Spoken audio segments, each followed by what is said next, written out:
अस्सलाम वालेकुम guys. Welcome to my channel Wanderlust of Asad. उम्मीद है आप सब लोग खैर वाफियत से होंगे। मेरी नई हुंजा सीरीज़ में मैं आपको खुशामदीद कहता हूँ। तो जी मेरी इस नई इंट्रोडक्टरी वीडियो में जो कि मेरी एपिसोड नंबर 1 है इस सीरीज़ की, इसमें मैं आपको सारा बताऊंगा कि कैसे मैंने हुंजा का ट्रिप प्लान किया लाहौर से वाया बिशाम और मेरे क्या क्या एक्सपेंडिचर्स रहे। तो इसके बारे में आपको सारी डिटेल और सारी मालूमात आपको फराम करूँगा कि कैसे गिलगित बल्तिस्तान में मैंने 6 रातें गुजारी और गिलगित बल्तिस्तान के मशहूर मकामात की मैंने सैर की। तो मेरे साथ जुड़े रहें। अच्छा जी, लाहौर से गिलगित बल्तिस्तान जाने के काफ़ी तरीके हैं। नंबर 1 पर आता है एयरप्लेन, नंबर 2 पे आती है पब्लिक ट्रांसपोर्ट, नंबर 3 पे आती है ऑन योर ओन व्हीकल। तो जी मैं आपको बताऊंगा कि कैसे मैंने अपनी कार पर लाहौर से वाया बिशाम, जो कि बिल्कुल भी रिकमेंडेड नहीं होता हम जैसे लोगों के लिए, तो कैसे मैंने अपना सफ़र अपनी कार पर वाया बिशाम वहाँ तक तय किया। चिल्ला से होते हुए गिलगित पहुंचा, फिर वहां से हुंजा गया, फिर वहां से सोस्त और फिर वहां से खुंजरा पास तक होकर मैं वापस आया। अच्छा जी, मुझे मालूम है कि आप लोग बेसब्री से इंतज़ार कर रहे होंगे कि लाहौर से गिलगित बल्तिस्तान और हुंजा के ट्रिप के लिए, जो कि लॉन्ग ट्रिप है, इस पे कितने अखराजात आते हैं। तो वो भी मैं आपको यहाँ पर बताने लगा हूँ। एक एक अखराजात के बारे में आपको टोटल डिटेल बताऊंगा कि मेरे कितने अखराजात होटलिंग पे हुए, कितने फ्यूल पे हुए, कितने मेरे खाने पीने पे हुए और कितने मेरे और डिफरेंट मकामात की जो टिकट्स वगैरह होती हैं और 4x4 वगैरह जो करानी होती हैं उन पर मेरे अखराजात हुए। तो वो भी आपको मैं बताऊंगा। सबसे अहम पॉइंट जो होता है, जो हम बेशतर लोग नज़रअंदाज कर देते हैं, वो होता है प्लानिंग, यानी कि आइटनरी बनाना। तो मैं अपने इस एपिसोड में आपको बताऊंगा कि कैसे आपने आइटनरी बनानी है हुंजा के ट्रिप की। ठीक है, वो बेशक आप अपना स्टार्टिंग पॉइंट लाहौर रख लें या इस्लामाबाद रख लें या बहावलपुर रख लें या कराची रख लें, कुछ भी रख लें। तो मैं आपको आइटनरी बनाना बताऊंगा और मैं अपनी आइटनरी भी आपसे शेयर करूंगा। तो मेरे साथ जुड़े रहें। सबसे पहले तो आप लोगों ने घबराना बिल्कुल नहीं है, क्योंकि मैं अपनी इस एपिसोड में आप लोगों को अपने हुंजा ट्रिप के जितने भी मेरे व्लॉग्स हैं उन सब के ट्रेलर्स दिखाऊंगा, ताकि आप लोगों को अंदाज़ा हो सके कि मैंने कितने एडवेंचरस अपने हुंजा ट्रिप में कारनामे सर अंजाम दिए हैं। तो मेरे साथ जुड़े रहें। हर ट्रिप पे ना आपके कुछ मेमोरेबल मोमेंट्स होते हैं, जिन्हें हम स्पेशल मोमेंट्स भी कह सकते हैं।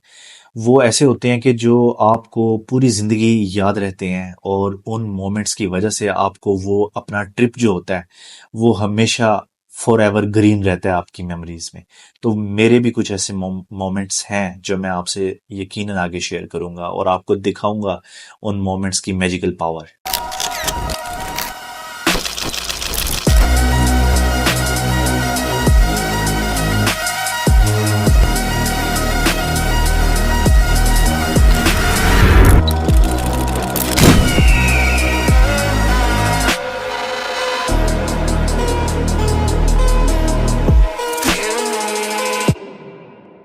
अब मैं आपको बताता हूँ कि मैंने हुंजा क्यों चूज किया। हुंजा एक ऐसा पाकिस्तान के नॉर्दर्न एरिया का एक ऐसा ज्यूल है जो कि साल के 12 महीने चमकता दमकता रहता है। अगर अगर पाकिस्तान का नॉर्दर्न एरियाज को हम एक सूबा कंसिडर करें और उसका एक कैपिटल चूज करें, तो वो हम हुंजा को चूज कर सकते हैं, क्योंकि हुंजा साल के 12 महीने ना सिर्फ एक्सेसिबल होता है, बल्कि ये साल के 12 महीने एक मुख्तलिफ अंदाज से अपनी खूबसूरती को आपके सामने बिखेरता है और दुनिया भर के सयाह इसकी खूबसूरती के दावेदार होने के साथ साथ इसकी खूबसूरती को देखने के लिए दुनिया भर से हुंजा का रुख करते हैं। आपने देखा होगा कि अगर हम किसी और नॉर्दर्न एरिया की सिटी में जाएं, कश्मीर में जाएं या सवात में जाएं या शुगरान में जाएं या नारान में जाएं, लेकिन उन सब इलाकों में जाने का एक मखसूस टाइम होता है, लेकिन हुंजा में जाने का ऐसा बिल्कुल नहीं है। तो ये एक पहला मेरा पॉइंट था जिसकी वजह से मैंने हुंजा को चूज। अच्छा जी, हुंजा के बारे में जो दूसरा अहम पॉइंट है वो है हुंजा में रहते हुए पहाड़ी इलाकों के दर्शन, मुख्तलिफ पहाड़ों के दर्शन। तो हुंजा में आप रहते हुए आपको दो पहाड़ ऐसे हैं कि आप हुंजा में किसी भी कोने में चले जाएं आपको वो जरूर नजर आएंगे। एक है अराकापोशी और दूसरा है अनडिफीटेड लेडी फिंगर। ठीक है, अनडिफीटेड क्यों है? क्योंकि उसे अब तक कोई भी दुनिया का माउंटेन क्लाइंबर जो है वो उसे सर नहीं कर सका। और जो पहले नंबर पे है वो है राकापोशी, जिसकी जो हाइट है वो है 7,768 मीटर्स। तो राकापोशी जो है वो कई दफा सर हो चुका है, लेकिन लेडी फिंगर जो है वो सर नहीं हुआ। लेडी फिंगर क्यों नहीं सर हुआ, उसके बारे में भी मैं आपको जरूर बताऊंगा, लेकिन एक अलग व्लॉग। और जी तीसरे पॉइंट में हम बात करते हैं हुंजा के मौसम के बारे में। हुंजा का मौसम जो है वो, क्योंकि साल के 12 महीने हुंजा एक्सेसिबल रहता है, इसलिए उसका मौसम भी बड़ा फ्रेंडली होता है। स्पेशली अप्रैल से लेके अक्टूबर तक हुंजा का जो मौसम है वो बिल्कुल मॉडरेट रहता है। यहाँ पर जो मैक्सिमम गर्मी होती है वो होती है 28 सेल्सियस, और उसके बाद जो सर्दी का मौसम होता है उसमें सर्दी उरूज पर चली जाती है। लेकिन आप देखें कि आपको साल के तकरीबन 7 से 8 महीने ऐसे मिलते हैं कि जो आप इजीली यहाँ पर इंजॉय कर सकते हैं। और यहाँ के फ्रूट्स जो हैं वो यहाँ पर, यहाँ का आप समझें जो कौमी फ्रूट है गिलगित बल्तिस्तान का, वो है खुबानी, एप्रिकॉट। और इसके साथ साथ वहाँ की मलबरीज और चेरीज भी बहुत मशहूर हैं, वो भी आप लाजमी ट्राई कीजिएगा।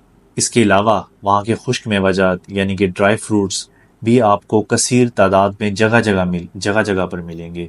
जैसे कि अगर आप करीमाबाद जाएं तो वहाँ पर आपको छोटे छोटे पैकेट्स में मुख्तलिफ साइज़ में आपको मुख्तलिफ किस्म के खुश्क मेवाजात, जिसमें आपको पहाड़ी अंगूर भी कहलाते हैं, एक जो हमने लिए जो कि वाकई बहुत अच्छे थे, उनका जायका बड़ा ज़बरदस्त था, खुश्क से थे वो लेकिन खाने में वो बड़े मज़ेदार थे। खुश्क सेब भी आपको मिलेंगे, ठीक है, मुख्तलिफ किस्म के जैम्स भी आपको मिलेंगे, मुरब्बे भी आपको मिलेंगे। तो ऐसी जो सौगातें हैं वो आपको हुंजा में जगह जगह मिलेंगी, और यकीन कीजिए वो बहुत प्योर होते हैं। और हुंजा की जो एक और क्वालिटी है, यानी कि आप चौथा पॉइंट लगा लें इसे, वो है यहाँ की हॉस्पिटैलिटी और यहाँ का ज़ीरो क्राइम रेट। आप यकीन कीजिए, बिल्कुल हम कराक्रम हाईवे पर जैसे हमने चिल्लास को क्रॉस किया, जैसे हम गिलगित बल्तिस्तान की तरफ जा रहे थे, उसके बाद ऐसे था कि जैसे हमारा खौफ, जो कि हम पहली दफ़ा क्योंकि वहाँ पर ट्रैवल कर रहे थे, वो बिल्कुल कम होता गया। और एट द एंड जब हम खुंजरा पास तक पहुँच गए और फिर वहाँ से जब हम वापसी के लिए सफ़र हमने शुरू किया, तो हमारा खौफ बिल्कुल भी नहीं था, क्योंकि हमें ये चीज़ रियलाइज़ हो चुकी थी कि हुंजा में बिल्कुल भी क्राइम रेट वगैरह नहीं है। और इस बात की गवाही वहाँ के मकामी लोगों ने भी दी, जैसे कि वो ये चीज़ अपनी एक क्वालिटी के तौर पर बता रहे थे कि यहाँ पर ज़ीरो क्राइम रेट है। और ये चीज़ वाकई आपको नज़र भी आएगी, क्योंकि इसकी वजह यह है वहाँ पर जो फॉरेनर टूरिस्ट हैं वो आपको कसीर तादाद में नज़र आएंगे और जगह जगह नज़र आएंगे, और वो लोग हुंजा के वाकई मदाह हैं, वो लोग उनकी तारीफ़ करते आपको नज़र आएंगे। इसलिए हुंजा की हॉस्पिटैलिटी जो है वो भी नंबर 1 पर है। लाहौर से खुंजरा पास तकरीबन 1000 किलोमीटर बनते हैं, और हुंजा जिस रीजन में वाक़ है उसका नाम है गिलगित बल्तिस्तान। गिलगित बल्तिस्तान जो है वो एक्सेसिबल होता है 2 रस्तों से, एक है बबूसर टॉप मशहूर व मारूफ, और दूसरा है बिशाम, बिशाम के रास्ते से, जो कि दासू डैम और दियामीर भाषा डैम से होते हुए चिल्लास, और फिर वहां से वो कराक्रम हाईवे से टच होकर गिलगित बल्तिस्तान आपको लैंड करवाता है। तो जो मैंने रास्ता चूज किया वो था बिशाम का। उसकी वजह ये थी कि बाबूसर टॉप बंद था बर्फबारी की वजह से, जो कि अमूमन जून में खुलता है, लेकिन क्योंकि मेरा प्लान मई में बन चुका था, इसलिए मैं बिशाम के रास्ते से आने पर मजबूर था, जो कि मेरी जिंदगी का एक खौफनाक एडवेंचर रहा। तो जी मैं आपको बताता हूँ, अगर आप बिशाम के रास्ते से आते हैं तो आपके जो 1000 किलोमीटर हैं उनमें तकरीबन 200 किलोमीटर का इजाफा हो जाता है। और इस तरीके से आप लगा लें कि लाहौर से खुंजरा पास आपके 1200 किलोमीटर बन जाते हैं, और यही आप वापस आते हैं तो आपके तकरीबन 2400 किलोमीटर हो जाते हैं। आपकी पूरी जर्नी को अगर हम रैप अप करें तो ये आपके 2400 से 2500 किलोमीटर बनते हैं। चूंकि मैंने बिशाम का रास्ता इख्तियार किया था, इसलिए लाहौर से खुंजरा पास बैक एंड फोर्थ मेरे ऑलमोस्ट 2500 किलोमीटर कंज्यूम हुए हैं। तो आपको इन 2500 किलोमीटर की अगर कहानी सुनाऊं बिशाम के रास्ते से, तो वो बहुत ही खौफनाक एडवेंचर से कम बिल्कुल भी नहीं थी। तो उसकी वजह ये है कि जैसे आप बिशाम क्रॉस करते हैं, सबसे पहले आपके पास लोअर कोहिस्तान आता है, उसके बाद दासू आता है, उसके बाद अपर कोहिस्तान आता है। तो लोअर कोहिस्तान से लेकर अपर कोहिस्तान तक जो आपके ये किलोमीटर्स बनते हैं ये तकरीबन कमोबेश 250 किलोमीटर है। और इन 250 किलोमीटर्स में 200 किलोमीटर्स ऐसे हैं जिस पर बिल्कुल भी सड़क का नामो निशान नहीं है, जो कि आप कच्ची रोड पे संगलाफ पहाड़ों पर चला रहे हैं अपनी गाड़ी। और 50 किलोमीटर कोहिस्तान के इलाके के ऐसे हैं जहां पर टूटी फूटी रोड है, जहां पर आपका गुजारा हो जाता है, जहां पर आप दूसरे गिर में घड़ी चला लेते हैं। लेकिन जो 200 किलोमीटर हैं जो दासू डैम के हैं वहां पर तो आप बिल्कुल भूल जाएं, वहां पर तो आपकी गाड़ी पहले गियर पे चलेगी। तो खैर, जब हम दासू डैम के करीब पहुंचे तो हमें दासू डैम पे कंस्ट्रक्शन की वजह से रास्ता बंद मिला। वहां पर गार्ड्स थे, वहां पर आर्मी पर्सनल्स थे, रेंजर्स थी वहां पर जिन्होंने रास्ता रोका हुआ। लेकिन क्योंकि वहां पर चाइनीज और कुछ फॉरेन इंजीनियर्स काम कर रहे हैं जिसकी वजह से वो रास्ता बंद होता है। और इसके अलावा क्योंकि वो संगलाख पहाड़ों पर ये डैम की कंस्ट्रक्शन कर रहे हैं और सड़क भी बना रहे हैं, तो इस वजह से उन्हें संगलाख पहाड़ों में बारूद बिछाकर पहाड़ों को फाड़ना भी होता है। इस वजह से भी वो रोड बंद हो जाती है। तो मेरे साथ तो यही हुआ है, जो मेरी 17-18 घंटे की जर्नी थी गिलगित तक की, वो इंक्रीज होकर 24 घंटे पर चली गई। इस वजह से क्योंकि मुझे जाते हुए भी 5 घंटे तकरीबन रुकना पड़ा और आते हुए भी तकरीबन 5 से 6 घंटे रुकना पड़ा। तो मेरे जो 7 दिन का जो एडवेंचर है वो बेसिकली 7 दिन का नहीं है, वो 5 दिन का है। क्योंकि 24 घंटे तो मेरे बिशाम के रास्ते से जाने की वजह से लगे हैं। ठीक है, तो इससे बचने का हल जो है वो ये है कि आप कोशिश करें कि जब आपने दासू डैम क्रॉस करना हो वो आपका फर्स्ट टाइम हो, यानी कि वो 12 बजे से पहले हो। अगर 12 बजे के बाद होगा तो वो आपको किसी भी टाइम पर रोक सकते हैं, क्योंकि वहाँ का कोई स्ट्रिक्टली फॉलोड टाइम टेबल नहीं है कि इस टाइम पर वहाँ पर रास्ता बंद होगा। कभी वो बारूद की वजह से आपका रास्ता रोक सकते हैं और कभी वो चाइनीज़ इंजीनियर्स की इधर उधर की मूवमेंट की वजह से भी आपका रास्ता रोक सकते हैं, जिसकी वजह से आपके घंटों वहाँ पर ख्वारी में गुजर सकते। अच्छा जी, खैर, करते कराते हमने आखिरकार दासू डैम और दिया मीर बादशाह डैम और चिलास का क्रॉस करते गिलगित पहुंच गए। गिलगित में आने के बाद हमारा एक खुशगवार जो सफ़र है वो शुरू हुआ। और उस खुशगवार सफ़र का जो पहला पड़ाव था वो था नलतर वैली। तो नलतर वैली के 0 पॉइंट तक आपकी अपनी गाड़ी इजीली जा सकती है, क्योंकि वहां पर बड़ा ज़बरदस्त कारपेटेड रोड है। और 0 पॉइंट पे जाने के बाद आपको 4x4 लेनी पड़ती है। तो ये मेरे हुंजा ट्रिप का पहला टाइम था जब मैंने 4x4 बुक कराई। नलतर वैली से जब आपने सतरंगी और ब्लू लेक और फिरोजा लेक और उसके साथ एक और लेक है छोटी सी, उस लेक पर जब आपने जाना हो, ये चारों जो लेक्स हैं ये एक ही रो में है। ठीक है, तो इन सब के लिए आपको एक ही 4x4 करानी पड़ती है। उसके बाद हम गिलगित से हुंजा की तरफ गए और हुंजा से हम ड्यूकर वैली गए। ड्यूकर वैली जो है वो है हुंजा का टॉप पॉइंट, जहां पर आपको पूरे हुंजा का ना सिर्फ बिल्कुल क्लियर एंड कट आपको व्यू आता है, बल्कि आप वहाँ से राका पोशी का दीदार भी कर सकते हैं। ड्यूकर वैली जिस वजह से मशहूर है वो है वहाँ का सनराइज़। आप ड्यूकर वैली लोग वही जाना पसंद करते हैं जो कि सनराइज़ को एंजॉय करना चाहते हो। तो जब भी आप ड्यूकर वैली जाएं, अगर आप वहाँ का स्टे करने का इरादा रखते हैं तो वहाँ पर सनराइज़ भी लाजमी इंजॉय करें, जो कि राका पोशी पर होगा। और इसके साथ आपको और क्या चाहिए कि आप सनराइज़ का व्यू देखें और राका पोशी को चमकते धमकता देखें। और इसके साथ साथ आपको बिल्कुल अपने से सिर्फ और सिर्फ ऐसे लगेगा कि जैसे आपके सामने ही खड़ा है, बिल्कुल सामने, जैसे कोई इंसान आपके सामने खड़ा होता है। ऐसे ही आपको लगेगा कि लेडी फिंगर आपके सामने है। आपके पीछे बैक साइड पर लेडी फिंगर होगी और आपके फ्रंट साइड पर राका पोशी होगी। तो ये आपको दीदार मिलते हैं ड्यूकर वैली में स्टे करने से। तो खैर, इसके बाद ड्यूकर वैली भी हमारी अपनी गाड़ी आराम आराम से चली गई थी। तो उसके बाद फिर ड्यूकर वैली के बाद हमने होपर वैली का रुख किया। होपर वैली भी आपकी अपनी गाड़ी इजीली चली जाती है। 0 पॉइंट तक आपकी गाड़ी जाती है, उसके बाद 5 मिनट की सिर्फ वॉक है, 5 मिनट की ट्रैकिंग है। उसके बाद आपको होपर वैली के दर्शन हो जाते हैं।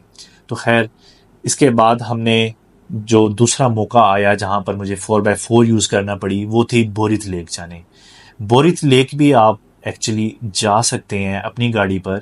वहाँ पर भी एक बड़ी ज़बरदस्त कारपेटेड रोड बन गई है। लेकिन बोरित लेक से आगे भी एक ज़बरदस्त जगह है। उस जगह का नाम है पसू वाइट ग्लेशियर्स। यानी कि पसू कॉन्स के सामने पसू वाइट ग्लेशियर्स भी हैं। उन्हें उन्हें ही उन ग्लेशियर्स को पसू वाइट ग्लेशियर्स क्यों कहते हैं? इसकी वजह ये है कि उन ग्लेशियर्स का जो बनावट है वो बिल्कुल पसू कॉन्स की तरह है। यानी कि जो संगलाख पहाड़ हैं जो कि कॉन की तरह के बने हुए हैं, उन्हें कॉन्स इसलिए कहा गया है। बिल्कुल वैसे ही वो ग्लेशियर्स हैं।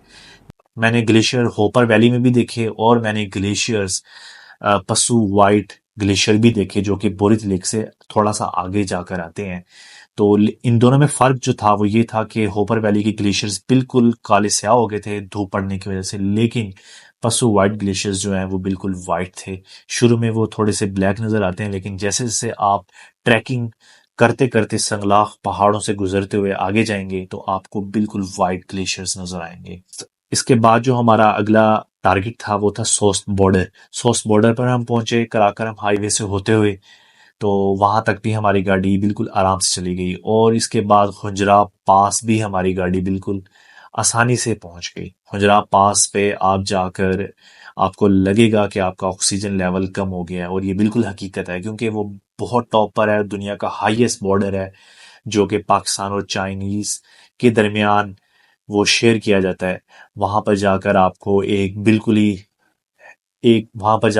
बिल्कुल ही एक ज़बरदस्त किस्म के नज़ारे मिलेंगे। वहां पर आपको मार्कोर देखने को मिल सकता है अगर आपकी किस्मत अच्छी है तो, और उसके अलावा आपको स्नो लेपर्ड भी देखने को मिल सकता है। तो जी अब बारी आ जाती है आप लोगों को अखराजात यानी कि एक्सपेंसेस बताने की, जिसका आपको यकीनन बेसब्री से इंतज़ार होगा। मेरे इस हुंजा की ट्रिप पर तकरीबन 2 लाख रुपए के अखराजात आए हैं जो कि हम 2 लोगों ने शेयर किए हैं। अखराजात में से आपको जो कि अहम अखराजात होते हैं, जो कि कंसिडर होते हैं कि ये मेन अखराजात हैं, वो होते हैं फ्यूल के और होटलिंग के। फ्यूल पर जो मेरे अखराजात आए हैं वो हैं 42,000, और जो होटलिंग पर हमारे अखराजात आए हैं वो हैं 80,000, तकरीबन 6 रातें गुजारने के। और अगर हम इन दोनों की अमाउंट को प्लस करें तो ये बनते हैं तकरीबन 1,21,000 के राउंड अबाउट। और इसके अलावा जो अमाउंट बचती है वो बचती है तकरीबन 30 से 35%। और आप अंदाज़ा करें 30 से 35% सिर्फ वो होते हैं, वो अमाउंट होती है जो कि आप खाने पीने पर या फिर इधर उधर की टिकटिंग पर या फिर 4x4 पर कंज्यूम करते हैं। और इसके अलावा जो 60% जो रेशो होती है आपके टोटल एक्सपेंसेस की, वो आप फ्यूलिंग पर और होटलिंग पर कंज्यूम करते हैं। फ्यूल पर मेरे 42,000 जो खर्च हुए हैं वो तकरीबन 2600 किलोमीटर कंज्यूम करने पर खर्च हुए हैं। अमूमन जब भी मैं पहाड़ी इलाकों के सफ़र पर होता हूँ तो अपनी गाड़ी में हमेशा हाई ऑक्टेन डलवाता हूँ, और आप लोगों को भी यही रिकमेंड करता हूँ कि अगर आप लोगों को अपनी गाड़ी से प्यार है और आप लोग अपनी गाड़ी पर बार बार पहाड़ी इलाकों का सफ़र करना चाहते हैं तो उसमें वो पेट्रोल डलवाएं जो आपकी गाड़ी के लिए रिकमेंडेड है, और वो यकीनन हाई ऑक्टेन ही है। तो हाई ऑक्टेन ऐसा है कि जब आप पहाड़ी इलाकों की तरफ जाते हैं तो आपको हर फ्यूल स्टेशन से हाई ऑक्टेन नहीं मिलता। तो मेरे साथ भी यही हुआ था। जैसे मेरा सफ़र शुरू हुआ हाई ऑक्टेन, तो जैसे जैसे मैं मोटरवे पर था हाई ऑक्टेन हर जगह पर एक्सेसिबल था, लेकिन जैसे जैसे मैं हुंजा के करीब और आगे फिर खुंजराब पास की तरफ जाता गया हाई ऑक्टेन शाज़ो नादिर ही होता गया। तो हाई ऑक्टेन जहाँ जहाँ मुझे मिला वहाँ तो रेट 300 प्लस था, लेकिन जहाँ नहीं मिला वहाँ पर नॉर्मल पेट्रोल की जो प्राइस होती थी वो 290 के राउंड अबाउट होती थी। तो अगर हम इन दोनों कैटेगरीज को सम अप करें तो 295 एवरेज रेट के हिसाब से जो मुझे लीटर्स कंज्यूम हुए हैं इन 2600 किलोमीटर्स पर वो बनते हैं 144, और 144 लीटर्स ने मुझे 18.33 की एवरेज प्रोवाइड की है मेरी गाड़ी पर, जो कि है 1000 सीसी वैगन आर VXL।